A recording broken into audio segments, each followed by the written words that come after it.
December 2nd. A couple of quick images from LASCO C2 today. Still getting a lot of solar activity.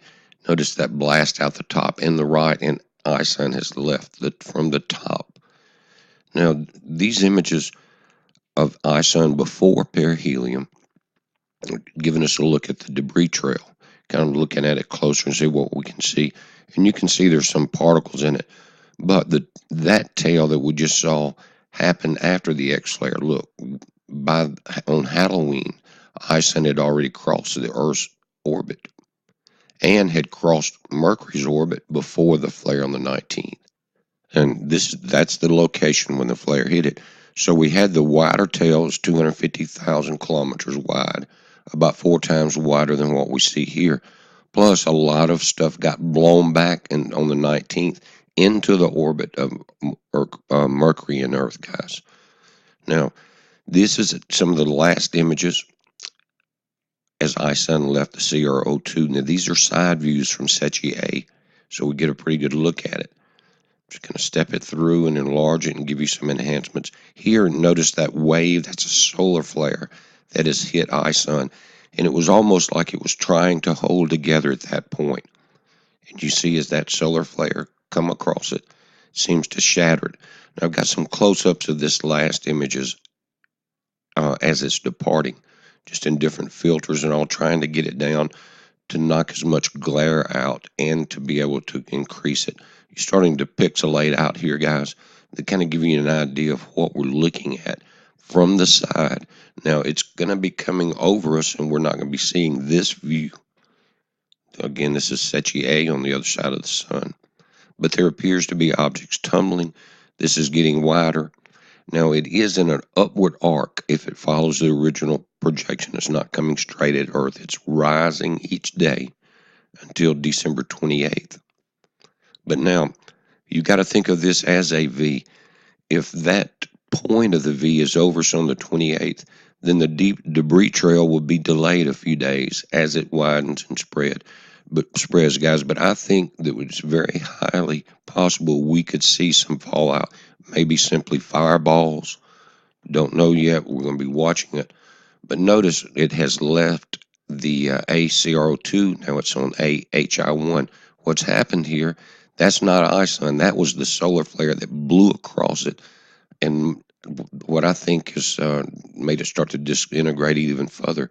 Now watch ISON come in. Now, this kind of amazed me to see this come in on this camera instead of like balls of an asteroid. We're still getting this V signature. And again, remember, guys, in this image, Earth is twice as far away from the camera as ISON. Now, they're going to cross. ISON will be above the Earth on the 28th if it hangs in there with this projected pattern. But that fantail is spreading down, so if the point of this crosses Earth's orbit, or a high 41 million miles above it, on the 28th, it would be a few days behind that, guys, because of that trailing angle. Again, Earth will be moving to the right. Now, what this reminds me of in the Bible is Job. God is talking to Job, and he says, "Has thou seen the treasures of the hail, which I have reserved against the time of trouble, against the day of battle and war?" What war are we talking about, guys? And how is this hail delivered? Now, it goes to Revelation 8, and Pastor Paul talks about this a lot, but it's talking about the smoke of the incense which came from the prayers of the saints ascended up before God and out of the angel's hand, and the angel took the censer and filled it with the fire of the altar and cast it into the earth. There were voices and thunderings. Now, guys, who was that angel? That may be very important. You understand what I'm saying? What angel would that be? We need to know this. And has there been hints throughout the Bible of who it would be and what personality we're dealing with and what are his announcements throughout history? I think it's Gabriel. He appears 4 times in the Bible. He appeared to Daniel. He explained to Daniel the Antichrist and the war at the end time, and we're looking at the peace treaties trying to be signed in Israel as we speak. Now, Gabriel was also in some of the lost books. Guys, in the Apocrypha, I have had a copy for 30 years of it. It's a great book. Many Christians I would not have considered before we built a Brooklyn Bridge to read the Bible without this. It was part of it. It was in between the Old and New Testament. And the religious people that ran Britain and the churches here decided to take it out. But Gabriel, you can read the meaning there. That's the power of God. And now listen, here's the key to that angel and that incense at that altar. Where was Gabriel in Luke 1? He was standing at the right side of the altar of the incense when he was speaking to Zacharias. And what did he talk about? He talked about John coming first, 6 months early. Then he went to Mary and told him about the Messiah coming. And behold, thou shalt conceive in thy womb and bring forth a son, and shall call his name Jesus. How important was Gabriel, guys? How important.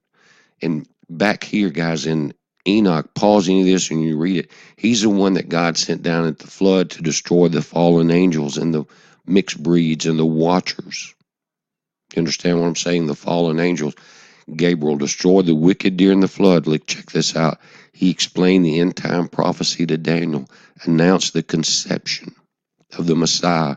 And I think that's him standing there. He is considered in a lot of the Orthodox religions to be the commander and God's general in heaven. And that's why I think it's important to research and find out, why did he say to Zechariah, why was it important that he was standing by that altar of incense? It was for us to study and prove that ourselves approved, guys. Be safe, heads up.